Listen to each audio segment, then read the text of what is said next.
erupted over Google, the search engine giant. In fact, showing results when asked which is the ugliest language, it appears Google shows up Kannada as the ugliest language. Whatever the reason may be here, Google now has received a lot of wrath from Kannadigas. Huge outcry has now triggered after Google showed Kannada as the ugliest language in its search query. Soon, screenshots were shared widely on social media, drawing huge anger among citizens. After the backlash, Google has now issued an apology to people of Karnataka. In a statement put out on Twitter, Google has said that they apologize for misunderstanding and hurting sentiments of Kannadigas. Google is also assured to take swift and corrective action. Meanwhile, ministers from across party lines in Karnataka have slammed Google and demanded more action in fact, they've demanded action against the Google search engine giant, and also that Google must apologize unconditionally. Kannada is historically significant language which dates back to 2000 years.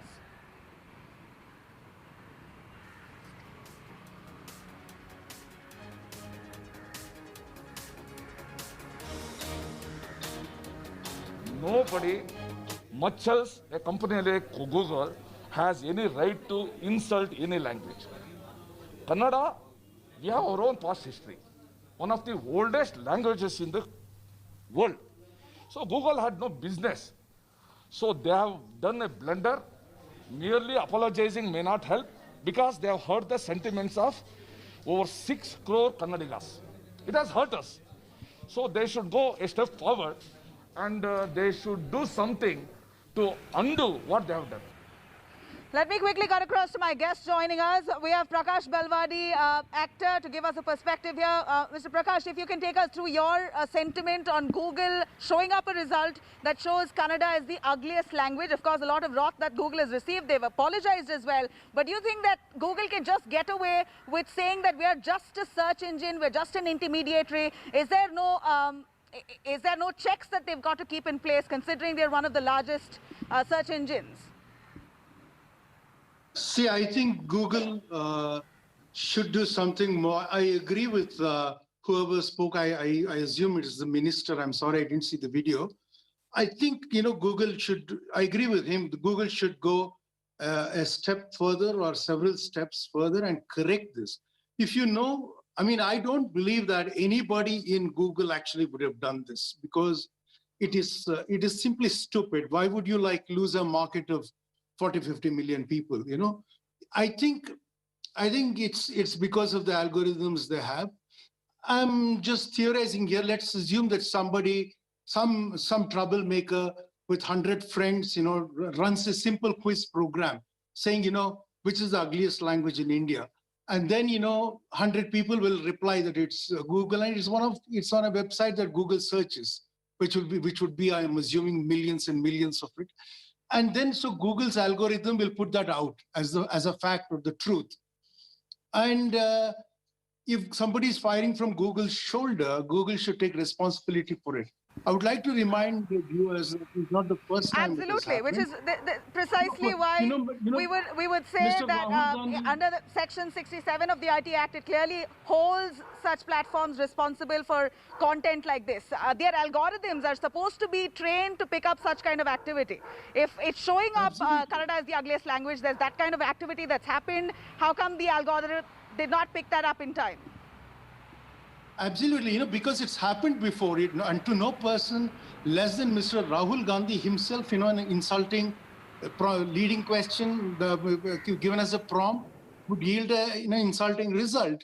And that happened a couple of years ago, I think. And if Google cannot fix it, then I think it's shameful. So they should have done something about it by now.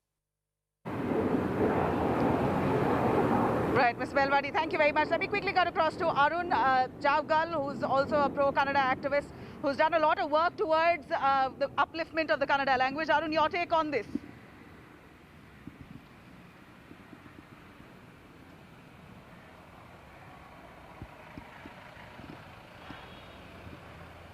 Arun, if you can hear me. Okay, sorry. I have a different viewpoint here. So I don't blame Google completely for this issue, right, because Google has, within 24 hours, it has given a statement saying that there is something wrong with their algorithm. So as a software engineer and as a Kannada activist, I know that there is no software in the world which is 100% accurate. So it will actually going like as time moves with the software or whatever is written, it will actually become more efficient. So similarly, there may be some issue with their algorithm. So just because of that algorithm, and there are few mischief mongers, they have set and they have written something on their website, and Google a search engine might have gone to their website and picked some words and it Right. has replied. Well, we would certainly say that's no excuse. We understand, Yeah. Arun, So giving Google the benefit of doubt, but certainly we would say that's no excuse. The algorithm should have been trained to pick up this kind of activity, and if there's nuisance being created in whatever way, insult to any community or region should be picked up by Google because it is the largest search engine, widely used in India and Karnataka as well.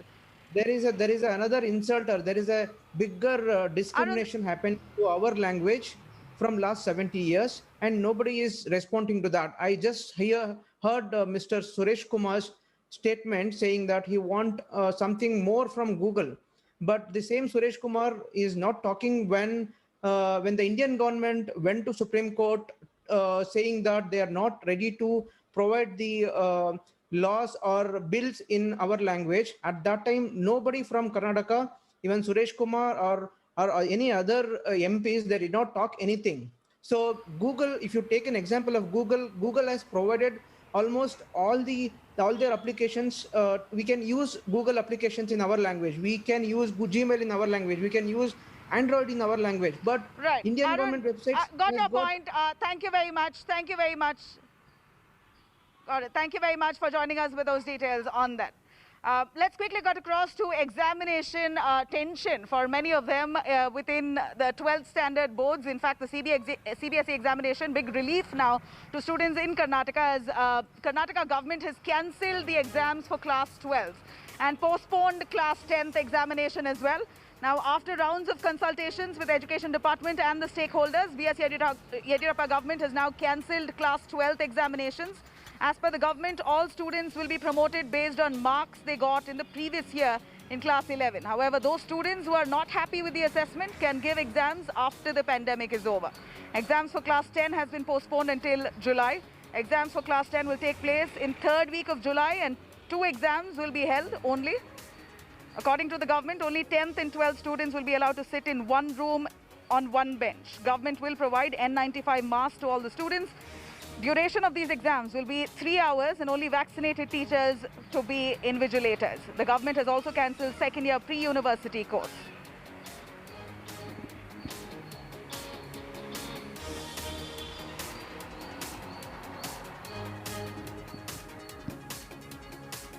Now quickly going to some heroes in Bengaluru. In fact, a group of cyclists in Bengaluru have now come up with this technology, a ray of hope that they bring to COVID patients there.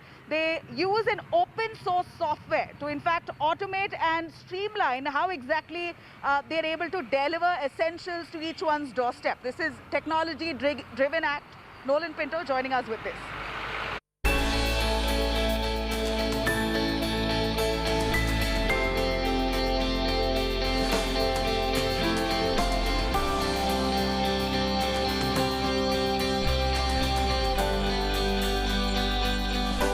Relief Riders are a group of brave hearts who are extending help to vulnerable sections of society and those hit by the COVID pandemic. The cyclists are volunteering to deliver medicines and other essentials, including food. They began with just some 50-odd cyclists last year and have grown today to more than 250 in Bengaluru. That's not all. They are now present in 12 cities with close to 1,000 riders. They joined hands for the first time last year during lockdown. They regrouped in April to once again help people in need. We follow all government rules and protocols, and we go out only during the non-curfew hours because that's when the shops are open. There's no point in going out anywhere else. And we stay safe, and we've had 100% virus-free deliveries. Relief riders are both men and women from all walks of life. there are techies, some college students, other professionals, all who love to cycle and help others in these desperate times.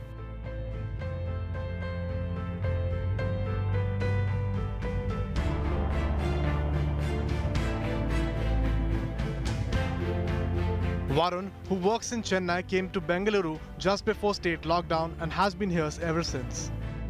When he heard about the initiative called Relief Riders, he joined. It was simple: use a cycle to help people.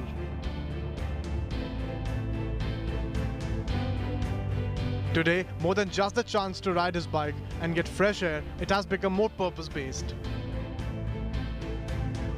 A young couple staying a couple of kilometers from here needed meds, and they were both down with COVID. And we had the meds delivered, and the message that we got from them after that was they're saying, you guys are nothing less than doctors. You are saving our lives as well. There are few mobile numbers where people can call them, and based on the location of the essential delivery to be made and also availability of the relief rider, the job is assigned to one of them. Initially, the relief rider would log in details in Excel sheets after every ride, but have now moved to a web-based new command center for back-office operations. They then integrated with Telegram, and people now can text and register their request. There are certain limitations in the sheets, and so to address those, we had to go and figure out a platform which would work more like a program. So the ultimate aim of the relief riders is basically to be a part of the solution and not the problem. In fact, they claim that since they started the initiative this year, they have managed to save some 3.5 tons of carbon dioxide emission just by cycling and helping others. With video journalist Madhuar, Nolan Pinto for India Today. Shifting focus to Tamil Nadu, it appears the Chief Minister Stalin is now mulling over extending the lockdown, even though we're looking at a dip in cases in Tamil Nadu, but still the Chief Minister is all set to extend the lockdown. Those are the feelers that's coming in. Though the caseload has decreased since the last week of May, it appears that the cases continue to be above 25,000. Let's quickly cut across to Akshaya joining us. More details on that. Akshaya, has a decision been made? Has the lockdown in Tamil Nadu been extended? What does M.K. Stalin say post the meeting?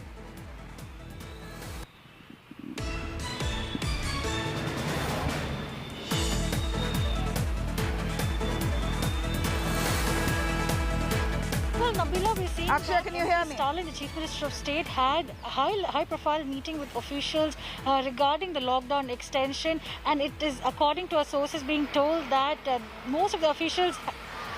Nabila, if you can hear me, it has been said that most of the officials who had participated in the high-profile meeting have stated that it would be an ideal situation if the lockdown is extended. Furthermore, taking into consideration that the caseload in the state of Tamil Nadu is still above 25,000 odd, and it is a high time that the state reduces its number drastically before opening up the state is what was the advice given by officials, and an announcement on the regard whether there will be an extension, whether there will be a relaxation, all that will be out soon, Nabila. But for now, we're given to understand that the Chief Minister has been advised that it would be ideal if the lockdown is extended for one more week, just like in many other neighboring states in the country. Nabila. Right, Akshaya, thank you very much for joining us with those details. Let me quickly cut across our focus here to Chennai. We're looking at Chennai faring quite well. In fact, the Chennai civic body, the Greater Chennai Corporation, has done quite a fabulous job in ensuring they've used digital platforms or digital integrated platforms to ensure that they collate all data, and execution of COVID care is much faster than it used to be. They're using this I Got It platform. Let's take a quick look as I walk into the war room there.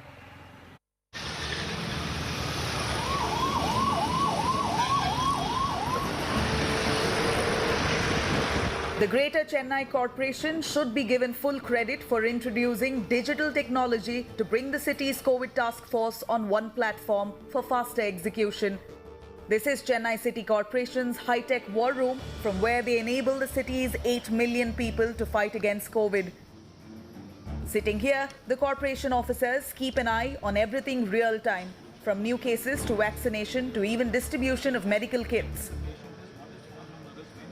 the usage of technology is very important for such pandemic times. We try to ensure that the doctor identifies herself. I am Dr. Sukanya from Chennai Corporation. Sir, how much fever do you have? If that doctor Sukanya tells that the patient is having fever for more than 5 days, then it is reported to the zonal medical officer, who gets worried, who rings up the patient. Sir, you have got fever for more than 5 days. Can we do further screening for you? Then we even think of putting on to steroids or other medicinal. So we try to ensure that medicinal inputs are given with a humanistic touch. Every healthcare inspector within Chennai, each division of Chennai, right, they get to see every case notified to them on a daily basis. Okay. And as soon as they receive their cases, they go in, look at the case, look at which address or street they belong to. Depending on the age and other factors, they try and figure out which case they can go to, or they send their team across to go meet them. Right. So we have medical officers and survey people going there. They also do what is called as immediate initial referral as part of triaging, whether the patient is fit for home isolation or they need to move to a screening center depending on information, right, or to a hospital. Using an integrated technology platform has given the team comprehensive visibility and transparency to execute. And it's interesting to note that the Chennai municipality is probably the first to have a digital integrated technology platform which really collates all information from across the city, gives them real-time data. Here's the war room where you see crematoriums on one side that's fully monitored. From the center, they have all the data that's collated, that's up on their screens. And on the extreme right, you have the COVID care centers that are monitored. The platform can track a patient end to end, from the moment the patient shows symptoms to tests to treatment, or in the case of an unfortunate outcome, even cremation. The end-to-end monitoring of COVID patients has allowed the corporation to contact trace nearly 3 million people. At the last mile, we didn't want any technological divide to come through, so we had a human touch. We had our field staff. They were there all throughout, like visiting every house every day, visiting every COVID patient every day. And all these things were captured through technology, and we were tracking each and every patient right from the onset of symptoms. And that helped us in ensuring that, the spread is contained and the mortality and morbidity is also minimized. Chennai is the only city to have spatial temporal data or street mapping, thanks to the fact that every sanitary worker uses a mobile app to log COVID cases. That's allowed the corporation now to reduce its response time for COVID care from 24 hours to just 30 minutes and decide which street needs micro-containment. The camera surveillance system also adds to the robust mechanism. The city has spreads across more than about 426 square kilometers, has about strategic locations identified where we have placed about 1,000 odd smart cameras, which can automatically start to give you feeds on real-time basis, also alert people on any specific undoings. And we have also placed cameras on some of those COVID care centers where it gives us real feeds about people, how patients are, what are the movements there, if there's any undue action to be taken. So these are all inbuilt cameras with analytics. The city has also set localized fever camps and oxygen parlors as part of its triaging initiative to reduce the stress on hospitals. Cab aggregators like Uber and Ola have been roped in to provide cars equipped to serve as special ambulances. This model is indeed worth emulating across states, as help in time can save lives. With Nabila Jamal in Chennai, Bureau Report, India Today. All right, quickly cutting across to Hyderabad, we're looking at Apollo hospitals now that have come out with the largest vaccination drive in the city. In fact, their massive initiative will be able to vaccinate at least 7,000 people in one go. We're looking at Apollo now. They've in fact tied up with several MNCs for this mass vaccination campaign. Apollo said that currently they're providing Covishield and Covaxin, but in a week's time or so, they will in fact start also giving out Sputnik vaccines. Now, these are, of course, vaccines that you've got to pay for, but Apollo is one of those private hospitals that have now managed to access a large chunk of the vaccines where people can go in, get themselves the jab. One of the major vaccination provider in Hyderabad and elsewhere in country, in fact, is Apollo Group. Sir, tell me about this particular facility. I believe you are vaccinating more than 3,000 persons per day here. So this facility has a capacity to vaccinate around 10,000 a day. Yesterday we've done more than 5,000 and the plan is to do 7,000 today and to scale up to 10,000. Our idea is to vaccinate as many people as possible in as many fewer days as possible, so we ensure the entire society is safe and healthy. So in this facility, I believe all the private companies or MNCs, they contacted Apollo, and Apollo is now providing vaccination for their employees, right? Right. So we've had a lot of requests coming in from private companies and public sector companies and so on and so forth. The idea, like I said earlier, was to inoculate as many people as possible in as many fewer days as possible, and therefore we requested the government to allow us to set up a mass vaccination center, and this was the first that we've started thanks to Novotel as well, HICC, and they've come forward and agreed to do that. And yesterday, for example, we vaccinated over 20,000 across Hyderabad. All right, now we see also at the same time vaccination drives picking up across the country. It's about time that if you haven't got one, get yourself the vaccine at the earliest. On that note, it's a wrap on this bulletin. Thank you for watching.